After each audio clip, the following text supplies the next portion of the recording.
It is my profound and great honor to introduce two of my research colleagues. First, my longtime colleague, Dr. Michael Rose, who I consider to be one of the greatest experimental biologists of the latter portion of the 20th century and the beginning of the 21st. He's won numerous prizes for his work, including the President's Prize of the American Society of Naturalists in 1992, the Bose Prize at the World Congress of Gerontology in 1997, and has written numerous books on the subject of the evolution of aging. But probably one of Michael's greatest contributions is the large number of graduate students and postdoctoral researchers which he has spawned over his illustrious career, myself being one of them. But today we're going to hear from Dr. Grant Rutledge, who is currently a postdoctoral fellow at the USDA Human Nutritional Research Center on Aging at Tufts University. And there he is engaged in clinical trials on foods and nutraceuticals and their effect on cognition and brain health in the aging population. His doctoral work was on diet, aging, and mismatch, and we're going to hear about some of that work today. So Grant, it's all yours. Okay, Grant, why don't we go to the screen share?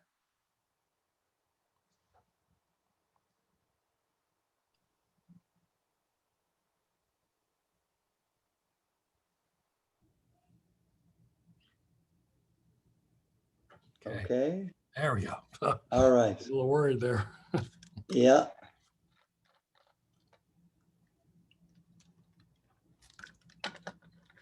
Okay.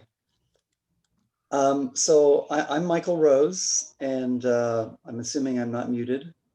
I'm going to open this talk. I was actually originally asked to give this talk, but really the key work that this talk is based on was done by Grant Rutledge while he was my doctoral student at UC Irvine. This is basically, this entire talk is basically a refinement on the overall concept of evolutionary mismatch. And just as a confession, I didn't really believe in evolutionary mismatch in the 1980s, because by then I was an experimental evolutionist, and we produced very rapid adaptation to whatever kind of selection regime we'd thrown at our Drosophila, not in hundreds of generations, but in dozens of generations, which made me very ill-disposed to the view that we were all just hunter-gatherers wandering around in modern-day clothing with an antique body, because my view as an experimental evolutionist is that 10,000 years of agriculture should have been more than enough to adapt us fully to agriculture. However, I now believe I was wrong about that, and I'm going to start this talk by giving you some of the basic ideas we started with before I hand it over to Grant Rutledge, who will go through his work that I think pretty definitively showed the age-dependent patterns of evolutionary mismatch, which we need to pay attention to. In humans, of course, as the medical application, but actually it's a completely general phenomenon in evolutionary biology. So if I could have the next slide, please, Grant.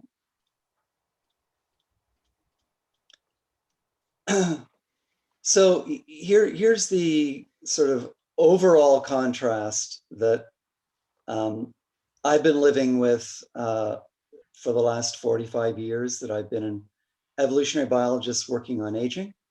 And as most of you will know, if you have a science-oriented media feed, as I do, the vast majority of research on aging, optimizing health span, and so on is dominated by reductionist hypotheses and theories, all of which have in common the idea that aging is a physiological process of progressive breakdown or disharmony that cumulatively destroys health.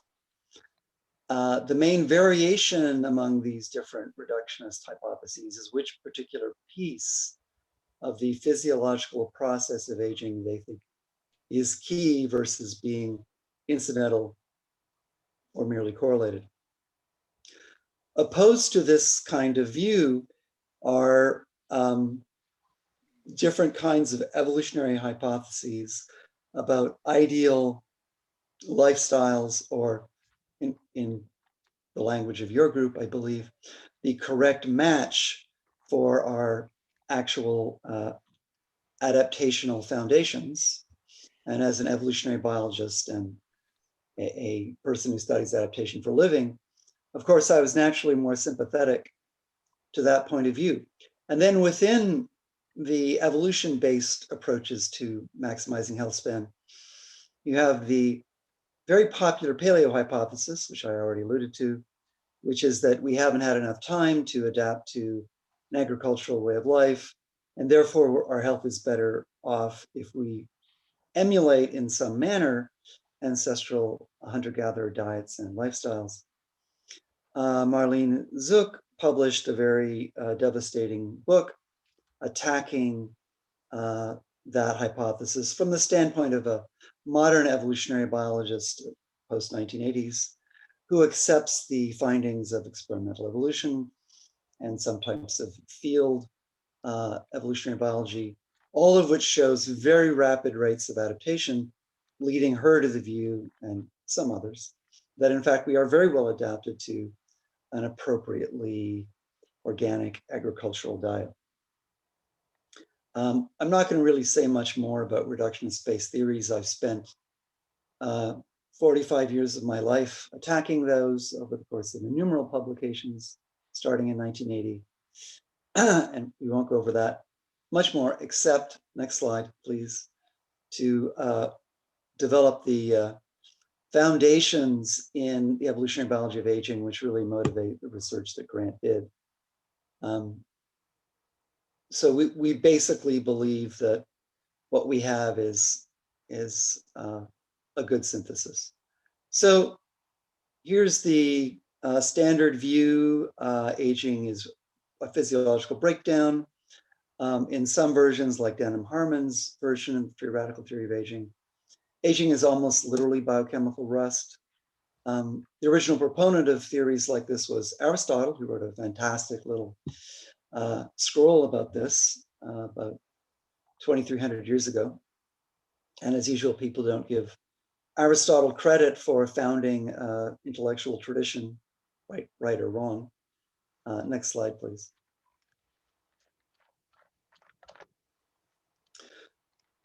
So my view, for 40 years, is that all those theories are refuted by the existence of non-aging organisms, and you're mostly evolutionary biologists, so you have no doubt heard me or somebody like me say, given that evolution can produce non-aging organisms of every kind, not just microbes, but multicellular plants, multicellular animals, which do not age in a demographic detectable way, or even a physiologically detectable way, there has to be something wrong with these physiological theories. And actually, this basic insight goes back to August Weismann in the 19th century, who argued that given that we have immortal cell lineages, clearly, if evolution wants to produce immortal propagation of life, it can easily do so. And there's a picture of a creosote bush from the Mojave Desert, thousands of years old, in very good lab data, for example, with Hydra, data collected by Daniel Martinez. We have excellent demographic data showing a complete absence of aging by any demographic measure. So to me, as a strong inference Popperian kind of biologist, I regard this as a refutation of all theories that say that aging is an inevitable byproduct of a rust or purely physiological process, leaving the question basically, well, what does evolution want to do? Because clearly it can do whatever the hell it wants. Next slide, please. So of course, the core idea was articulated verbally by Peter Medawar, J.B.S. Haldane, and George Williams in the 1940s and 50s. And then in 1966, Hamilton published a first serious quantitative analysis. Implicitly, he was deriving the forces of natural selection by a Taylor expansion of the Malthusian parameter, which defines fitness with age structure. And here's one of our typical cartoons showing that the force of natural selection is at 100% up until the age of first reproduction in a population, which is little b. And then that force of natural selection acting on mortality falls steadily until approximately the last age of reproduction in a population's evolutionary history.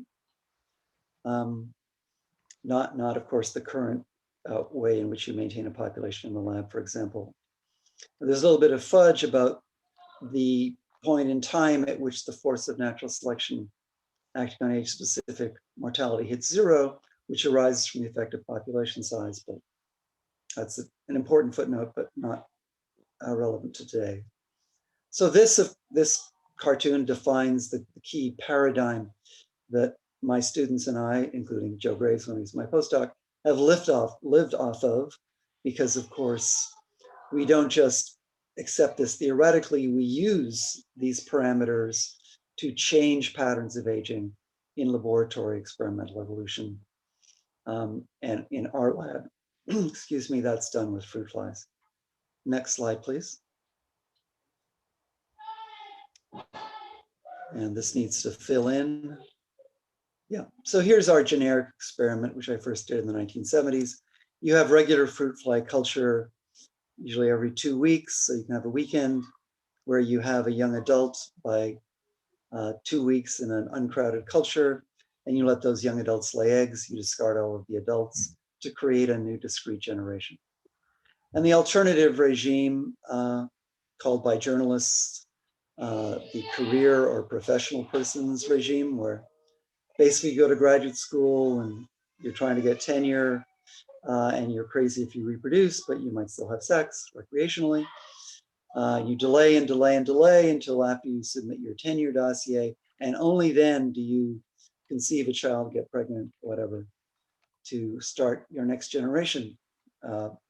Many years after your friends who got married out of high school and started to reproduce. So we do that in fruit flies very simply by removing their food repeatedly all through their adult phase of life, because they lay eggs on the food. If you discard the food, the eggs don't become larvae, don't develop, until they've reached a threshold age, which varies from experiment to experiment, from a month up to 70 days in our publications, and in unpublished work in the private sector that now goes up to 130, 140 days. And that produces, next slide, please. That produces radically different patterns of aging. These are logarithms, natural logarithms of age-specific mortality rates. This purplish blue data to the upper left is normal fly aging in 10 different populations, cultured at 10 days of age. We call those A's, and that will be important nomenclature for later. A's for accelerated development, selection for accelerated development. The C's are the populations which were not allowed opportunities to biologically reproduce, that is to say, contribute eggs to the next generation, until they were 28 days. And as you can see, this is plotting adult mortality rates from about 14 days of age from egg all the way through past 70, 80 days of age from egg. And what you see in the green data, the C-type data, is an absence of aging over those first couple of weeks of adulthood. And aging really starts to kick in only after the first age of reproduction, exactly as Hamilton's theory implied, and as we have shown repeatedly experimentally since the 1970s. Then you get to your aging phase. I won't comment much on the post-aging phase, which was basically discovered in 1992 in the Carey and Kurtzinger labs. It will, however, show up a certain amount in Grant's data. So this is our core paradigm, of course, for understanding the evolution of aging. We're not going to talk about genomics today, but that's a big thrust of our work over the last 15 years. The genomics of this, as won't surprise an evolutionary biologist, are very complicated, with hundreds of sites of differentiation genome-wide and hundreds of differentiated transcripts in the whole entire transcriptome, hundreds of metabolic differences in the metabolome, and dozens of functional physiological differences from heart function to fat body function and so on. So as Williams and Medawar and Hamilton, myself and other mainstream evolutionary biologists who are thought about aging, always believed the metabolic and physiological foundations of aging are incredibly complex, are truly quantitatively genetic, and don't conform to simple reductionist paradigms. Next slide, please.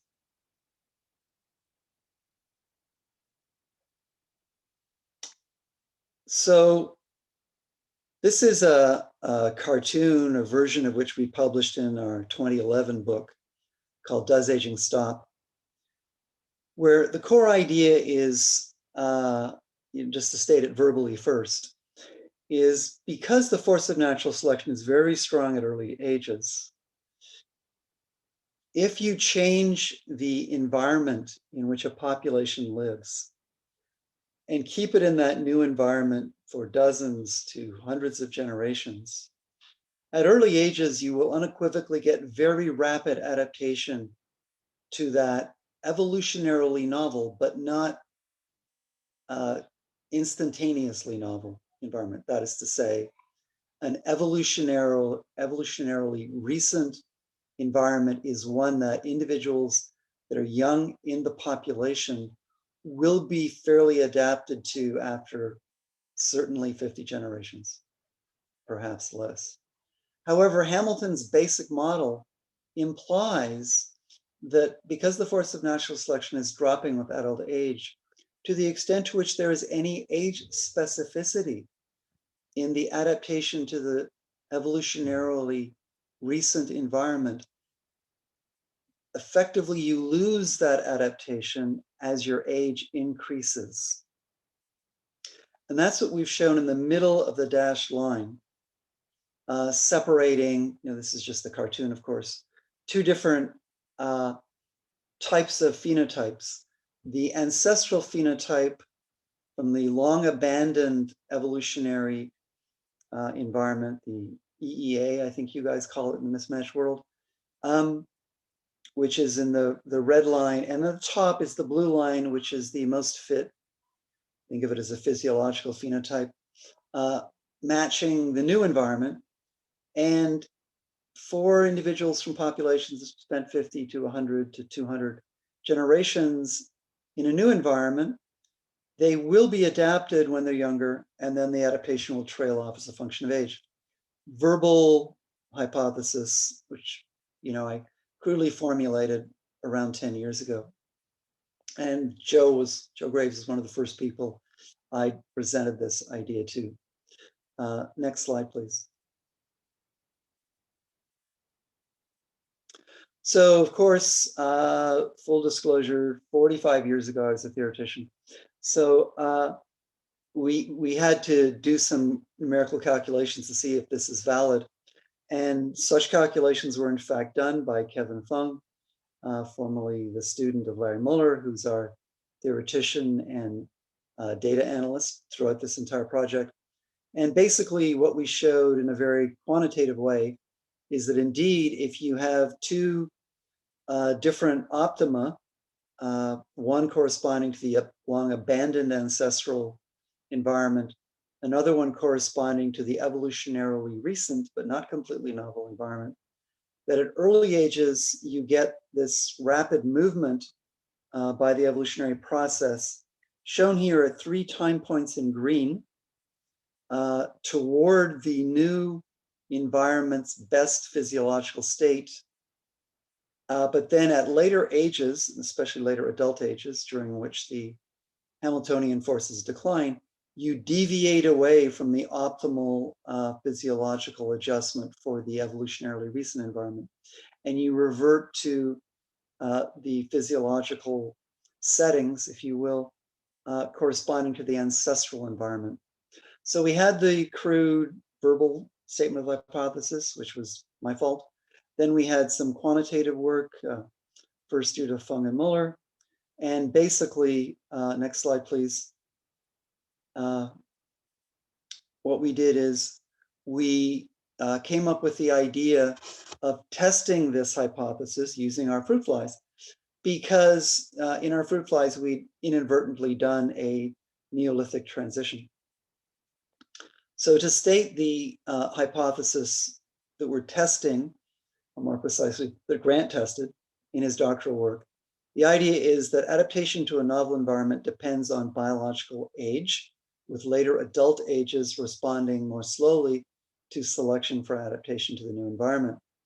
That in effect, individuals at younger ages should be well adapted to the evolutionarily recent environment, leaving older individuals best adapted to a long abandoned ancestral environment and not the newer environments. Next slide, please.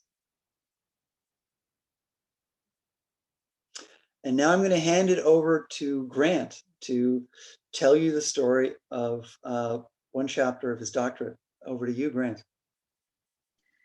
All right, thanks, Michael. Can everybody hear me? Good. Okay. All right. So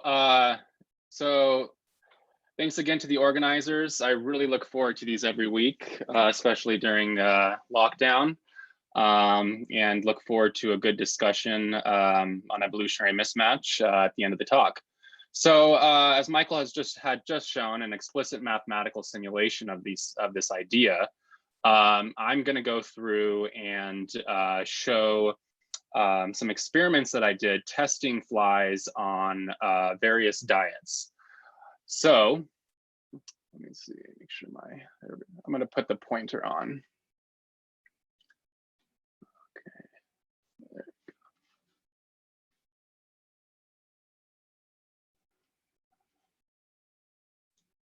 go. All right. So as Michael mentioned, we sort of inadvertently created an opportunity to study this Hamiltonian hypothesis. And the dietary of our history of our flies is shown here. So since the summer of 1981, our flies actually consumed, have been maintained exclusively on a banana molasses diet shown here in the middle. For our A-type flies, it's been about 1,000 generations when we performed these experiments. Prior to that, prior to laboratory domestication, flies were collected from an apple orchard in the northeastern part of the United States in Amherst, Massachusetts, actually not far from me here in Boston. And they consumed this diet of rotting apples for, 10,000 or more generations, 3 centuries or so, that they had lived in the wild in this region. So we have a cool model system, which essentially features one long-standing dietary regime dominated by rotting apples, being replaced with another long-standing dietary regime featuring banana and live yeast. So, and to further study this idea, we decided to look at how flies would respond to an entirely novel diet. That's shown here on the right. This entirely novel diet was I guess you could say at random, in the sense that if orange cultivation does not occur in the northeastern part of the United States. And yeah, so that was our novel diet that we used in these experiments. So let's see. All right. So what did we do? So we were interested in monitoring age-specific functional health of our fruit flies on these various diets. So to back up a little bit, I think it's important to note that we were interested in studying something called health span. So this is a term that's been used more widely than it was maybe 10 or 15 years ago. And crudely speaking, this is thought of as a combination of a capacity to survive together with a capacity, or I should say capacities to function. So, I could say, to take an extreme example, I wouldn't regard prolonging human lifespan in a medically induced coma as really a notable achievement in anti-aging. So we're talking about a healthy lifespan. Unfortunately, many studies haven't looked at functional characteristics, including reproduction. And these studies are quite misleading. Case in point, actually a toxic environment fed to adult fruit flies can actually dramatically increase lifespan. And this is just simply due to a trade-off between reproduction and survival, and flies just shut down their reproduction. This is work that's been, quite extensively published. Work by Larry Moeller has done a lot of studies with nitrogenous waste products, urea and ammonia. So this is an important point, and it was important going into these studies. So we were interested in monitoring both survivorship and reproduction. So what did we exactly look at? So for those of you who are not familiar with Drosophila studies, Drosophila are heteroparous, meaning they reproduce at multiple times in their lifespan, actually up until death. My slides are not working. There we go. And in fact, fecundity is quite sensitive, very sensitive to environmental changes.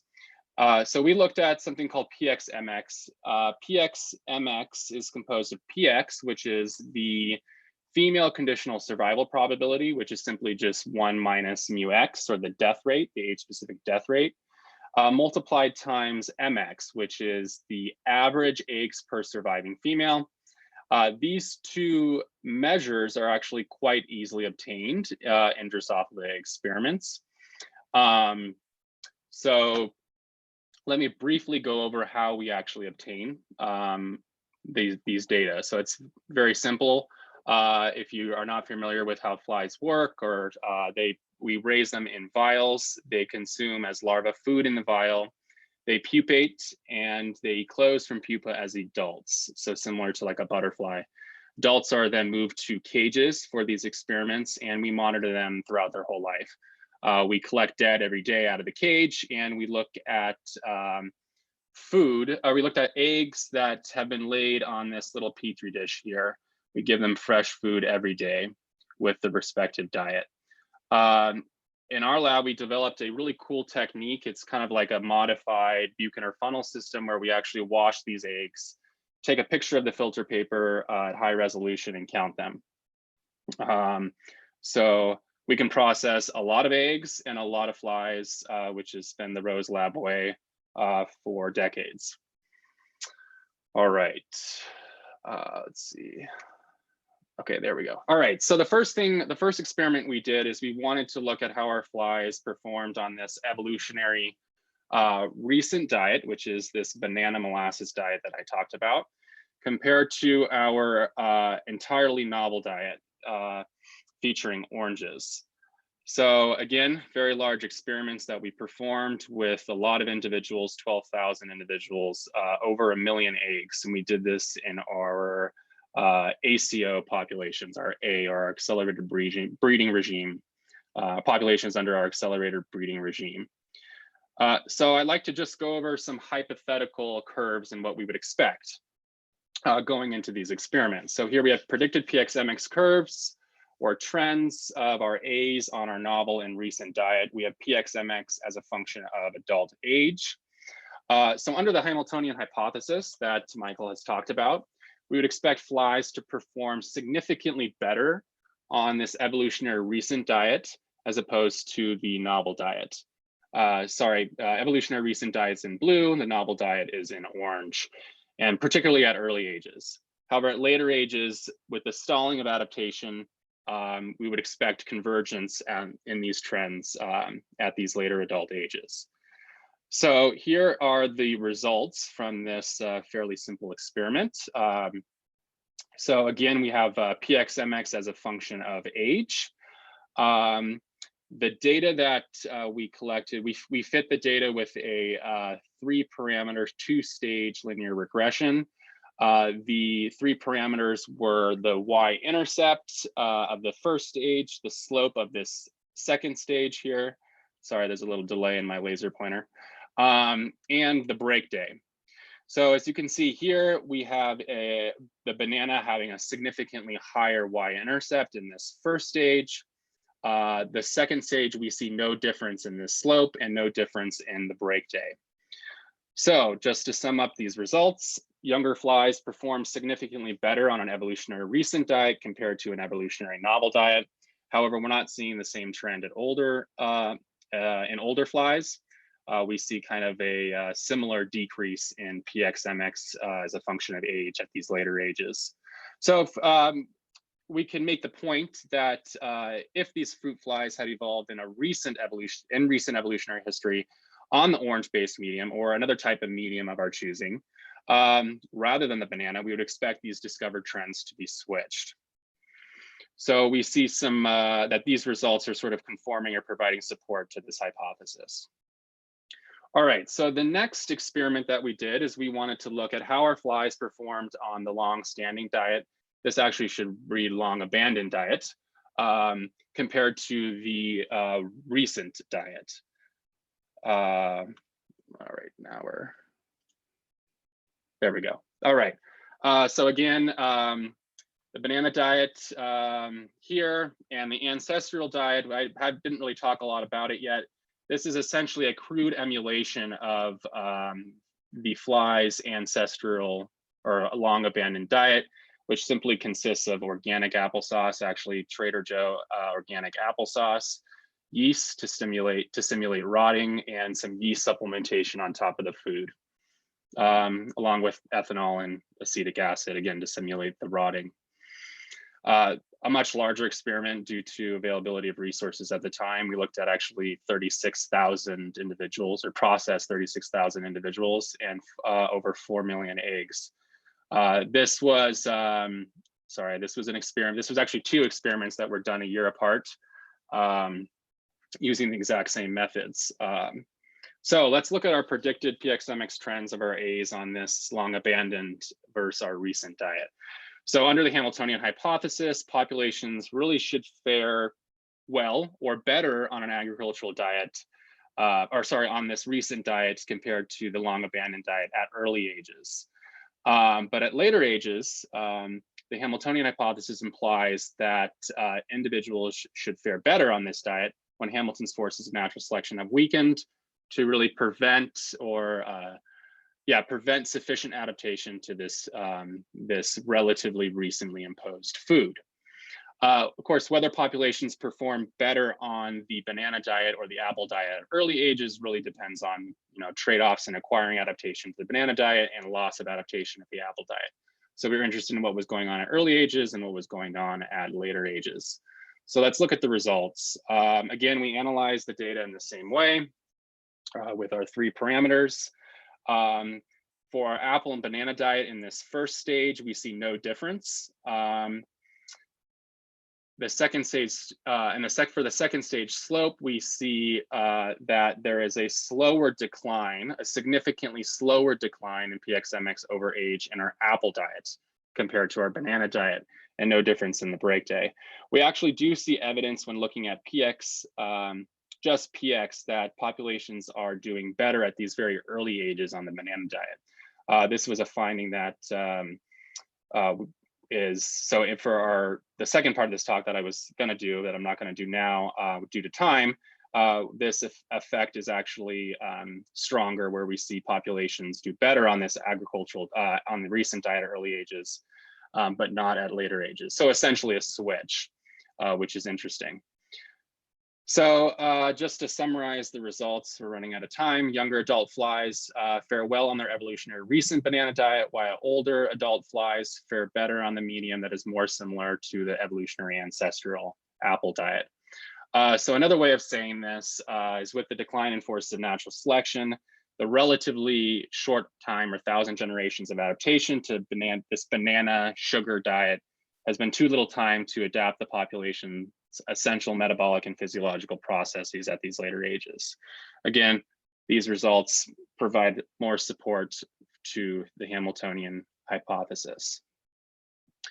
So Michael talked about our two breeding regimes, right? Our A breeding regime, these flies are short-lived, and our delayed breeding regime, these are our longer-lived flies. Of course, we've seen sort of the difference in the mortality rates, the dramatic differences in mortality rates after even just a short amount of generations under these breeding regimes. So again, changing the forces of natural selection can produce rapid evolution of aging patterns. However, what we were interested here is actually that the fact that changing when the force of natural selection can decline or decline can change the speed in which populations adapt to their environment. So basically what we did is we looked at how our populations, how our COs performed on our banana and our apple diet. Here are some hypothetical trends taken out of that paper. So we would predict that the timing of this switch, right, to better performance on the apple diet should really depend on the life cycle imposed. And in that it should be dependent on when Hamilton's forces weaken.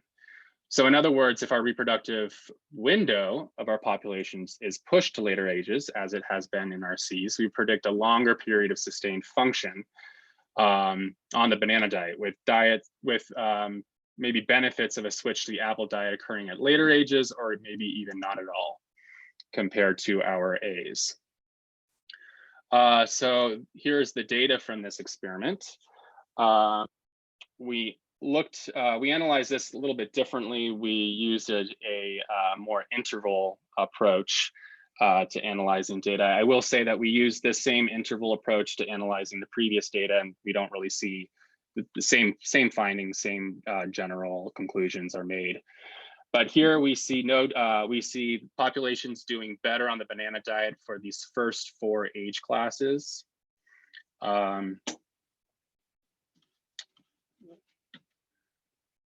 So here, and here, sorry, there's a delay in my laser pointer, followed by a convergence with no differences between the two diets. And then we see populations trending higher on the apple diet at later ages. However, this is not significant. So to summarize this result, by pushing back the reproductive window of these populations, we see sustained function on the banana food further into adult age. We see convergence in life history trends at later age classes than we see with flies selected for earlier reproduction. All right, so in the last 5 minutes here, this is my last slide. I'd like to go over just some quick conclusions and broader impacts. So clearly in the evolutionary medicine community, right, there is, I think, you know, what diet we should be consuming is a point of contention. Those that fall in more the Zook camp, where evolution is fast, and those that fall more in the Cordain, Stefan Lindeberg camp, where evolution is slow. So that's really the question, really, is the speed in which natural selection fosters adaptation to novel environments. So Cordain, I would say, was thinking more like Darwin in that, with the extreme gradualness of natural selection producing evolutionary change. And Zook really drawing from studies in the field of evolutionary domestication, showing that populations can adapt very quickly to their environments in even just less than 100 generations. So our results really circumscribe arguments on both sides of the spectrum, okay, the paleo and the anti-paleo hypothesis. So I won't read these points, I pretty much summarized them. The second point I would just essentially sum up as we would say that we believe Zook is correct for younger individuals, provided they have agricultural ancestry, but wrong for older, middle-aged individuals. But I think what we can all agree on is, of course, the importance in evolution in making dietary choices, and that we should all stay away from the Twinkie Red Bull diet. So with that, I would like to thank our funders, the Department of Education, the UC Regents, the the Undergraduate Research Opportunity Program, and UCI Biosci, and of course, a special thanks to all the undergraduate researchers who put hundreds and hundreds of hours into these experiments. So thank you very much for your time. And yeah, I think we can open it up to questions. We have about 15 minutes. Great, thank you, Grant. Thank you, Michael. That was a fantastic presentation. Excellent. It looks like we have one person with a raised hand so far. And feel free, others of you, to put your hand up with the virtual raise hand, or you can just wave at us frantically and we'll try to see you. But let's call on the first person who has a raised hand. Vahe, would you like to ask your question? Yeah, hi. First of all, it's a real shame you didn't get to the second paper, because I really thought that was great. There's like people doing these crazy supplement stacks nowadays. They're like taking 7 or 8 supplements. They have no idea how they're interacting. So that's like really important. Okay, so I want to advance real quick an alternative explanation for the results in the first study. Okay, so what if those same patterns could be obtained just through survivorship bias? Let's say that the banana diet is not perfectly matched with the apple diet, because I noticed that there was a little bit of extra sugar. So it could be that there's extra nutritional stress in the banana diet, and certain individuals just happen to resist that better. And you see in the older ages, it doesn't matter, because the most robust individuals get to older ages. So you see a difference early on, but you don't see a difference later on just because of that. And the reason why I say this is because also in humans, seemingly you get the opposite pattern where younger people can do okay on a Twinkie and Red Bull diet, you know, go crazy with Pop-Tarts, whatever. But older people really kind of have to stick to their evolutionarily, you know, let's say unprocessed whole diet, you know, protein, whatever. So yeah, how do we reconcile that difference between what we see in these flies and what we presumably would see in humans?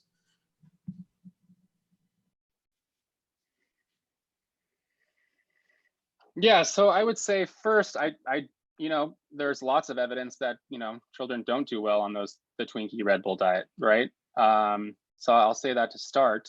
We actually did do an experiment looking at the orange diet without the sugars, and we see a similar trend as well.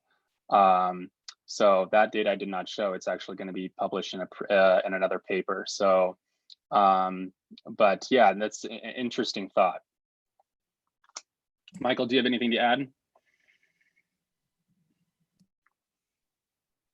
So just so we know where we are going forward, Grant, I'm normally going to be muted and let you take the questions. Sure. I think that the general refutation to those kinds of specific environment concerns, which I had myself as well, is the fact that when we look at a set of populations with different demographic selection patterns, all the data are transformed, which suggests it really is, in effect, an evolutionary history effect and not an idiosyncratic feature of the diet effect that dominates in these results. But I totally appreciate the questions, since I had the same thoughts myself. Okay, thank you for that question and for the discussion. I'm going to turn now to Susan Alberts for your question. Susan, go ahead. Yeah, thanks for a really wonderful and stimulating set of talks. I'm going to ask you a question that I always hate when people ask me. So I'm prefacing my comment with that. If it annoys you, I understand why. But your mortality curves for your flies, that's all-cause mortality. But my assumption is that in the fly colonies, the causes of death are fairly homogeneous. But I don't know that, and I wonder if you do. And I wonder to what extent you think that matters when trying to understand how to extrapolate those results to a human population in which causes of death and causes of health differences are very heterogeneous as our environments. I mean, I understand that the basic point you're making isn't really affected by cause of death, that you get age dependence of the dietary effects, and that's really interesting and valuable and important. But you did make that extrapolation at the end about what humans could do, and so I'm just curious about the homogeneity versus heterogeneity of causes of death and causes of health differences in the experimental fly population versus humans. Yeah, so I think that is important. I do think, like you said, what we're getting at is, of course, the differences in how flies are functioning at early life and how they're functioning at later in life, and we see that switch. So I would say that the heterogeneity would be important to think about in human populations. But I think the results are really telling by themselves. Yeah, I don't know if I can comment anymore.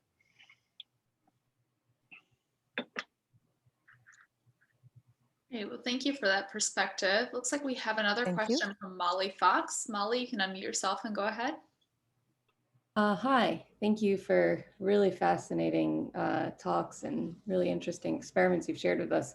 I was just wondering how, I was thinking about how plasticity might play into some of this and wondering your thoughts, especially because the novel environments that were being introduced here were abundant resources in some cases. And when it comes to the ways in which diet has changed across certainly human history, calories have become easier to obtain in some, cases and more abundant. And that would potentially allow for the adaptation to be a little bit more expensive energetically, and something like plasticity, especially if it's a prolonged period of plasticity, is a little bit more expensive. And and that might throw a wrench in the works of change across the lifespan in terms of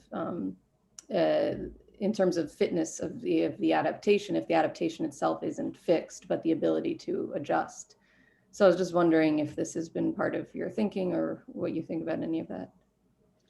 Yeah, so I think, again, yeah, I think plasticity is important. In terms of calorie content, I think what is most interesting, I think, in these studies is we looked at actually some other diets that were calorically restricted, and we actually don't see the same effect, and we see a decrease in fecundity, especially later in life. In the apple diet, we're actually seeing an overall increase in fecundity, which is very interesting in that it is itself a calorically restricted diet.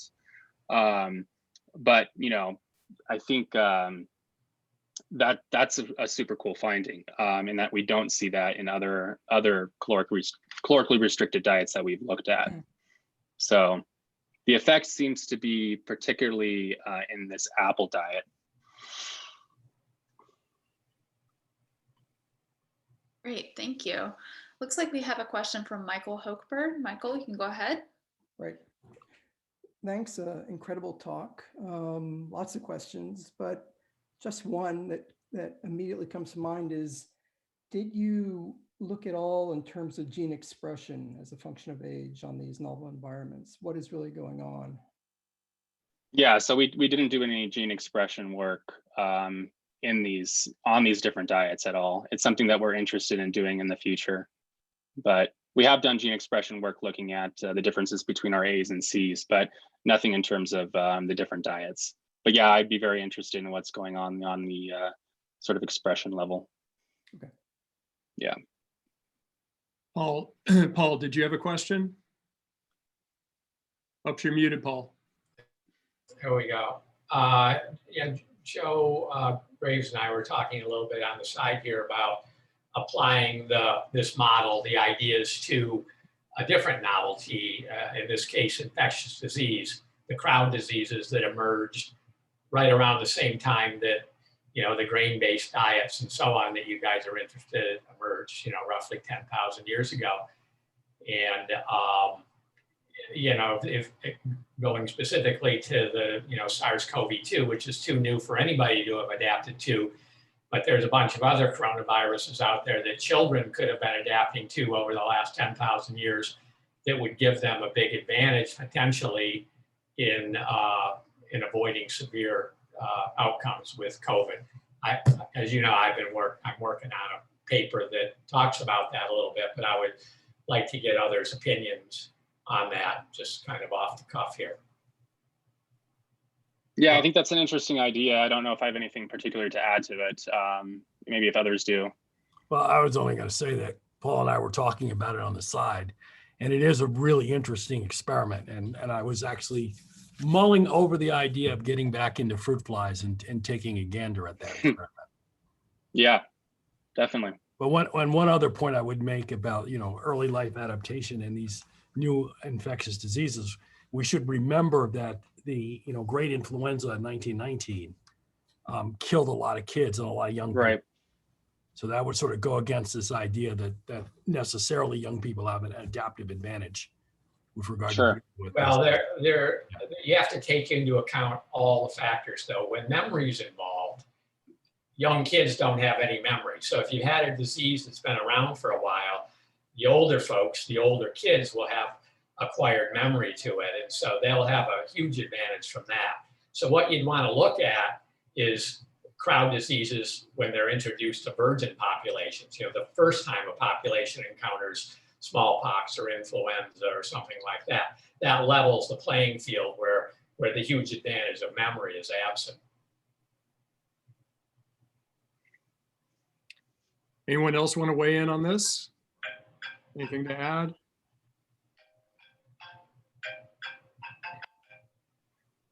Okay, I'm going to call on Joe Alcock next. Go ahead, Joe. Oh, thank you. And what a great talk. I really enjoyed this discussion. I wanted to ask to what extent these findings may have to do with changes in the microbiome, and in particular, sort of novel microbes that may grow in a novel diet. Because it seems to me that some of the mechanisms whereby we might see some of this mortality could have to do with that. And just wanted to see your perspective on that. Yeah, no, I think the microbiome is really hot. I'd love to do research like that to take a look at the microbiome of these flies on these different diets. But I think, I think all of this would play an effect in these trends that we're seeing. It occurs to me that rotting apple is going to have a different microbiome signature, and there'll be microbes ingested along with the rotting apple as compared to banana and molasses. Right. We're not talking about the same microbes, when we use our baker's yeast versus the rotting of the yeast that grew on the apples in the wild, right? So I think that. Yep. Go ahead, Joe. Yeah, I was going to say to Joe's point that whenever you're shifting diet, you're always going to see changes in the microbiome. And so therefore diet and microbiome are always going to be confounding factors in adaptation to new diet. And in the case of these fruit flies that go through many, many generations, but of course, remember that the microbes are going through many, many more generations, their capacity to evolve adaptation to living in the gut of this insect are going to be greater than the insect itself. So again, wonderful opportunity for experiments here. Right. If I could ask a question on a slightly different line of thought, I've heard and read some of the papers about the compression of morbidity hypothesis, which is that as organisms reach their intrinsic limit to their lifespan, they decline more rapidly. And I was thinking about that a little bit when I heard you talking about health span and reading that in your paper as well. I was just wondering what the evidence is for that in other organisms. If you've thought of any ways to try to experimentally test that, or other people have tried to test that in fruit flies in particular. It looks like you have a measure here that's, not just survival, but also, function. And so that might be able to get at those kind of questions. Wonder what your thoughts are about that. You're talking go ahead, Michael. Yeah, I'll take this one. So that hypothesis due to James Freeze, I think, has been annihilated by all of the data on the existence of a late life period of post-aging under good conditions, in which, in fact, the antithesis of a compression of morbidity and mortality occurs. But in fact, very paradoxically, from a physiological mechanism hypothesis, aging comes to a stop. This is true not only demographically with respect to mortality rates, it is true with respect to fecundity patterns, it is true with respect to male virility patterns, it is also true with respect to many physiological parameters that are involved in survival, such as acute stress resistance. So I'm afraid those kinds of ideas have been consigned to the dustbin of scientific history. Okay. The papers I was thinking of, I think it's Pearls, P-E-R-L-S, on these centenarians. And I thought that they had showed that in people who, reach 100, 105, 110, they decline more rapidly. No. So the data are. So this is in our book, Does Aging Stop? Chapter 11. We looked at the mortality patterns of individuals over 105, even on a standard American diet, SAD. Their mortality rates stabilize. They do not continue to decline. On an organic agricultural diet, the longstanding data are that that same plateau period occurs in the 90s and ever after.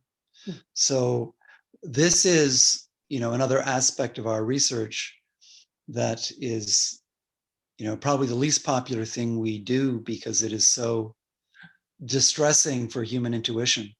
But aging does in fact stop in iteroparous organisms maintained under good conditions. And both demographically and physiologically, there's a stabilization. Okay. Now that in turn is another corollary of Hamilton's fundamental theory. Because if you look at explicit models of age-specific evolution, it turns out it was always an implicit corollary that such a post-aging period would exist. Just nobody had done the calculations before 1996 when Larry Muller and I published a paper in PNAS on this. Okay, thank you. Thanks very much. Okay, we're at the top of the hour. I see some hands raised. I'm really sorry that we're not going to be able to continue the conversation. We always end at an hour. Thank you very much, Grant. Thank you very much, Michael, for a fascinating talk. I think we should have you back, Grant, to give the other half of your talk you didn't get to. to. Yeah, absolutely. And sorry. Yeah, there's lots of interest. I'm sure the conversation could go on. Thank you all very much for joining, and stay tuned for our next Club EvMed events. We hope to see you at the next ones. Thanks very much, everybody.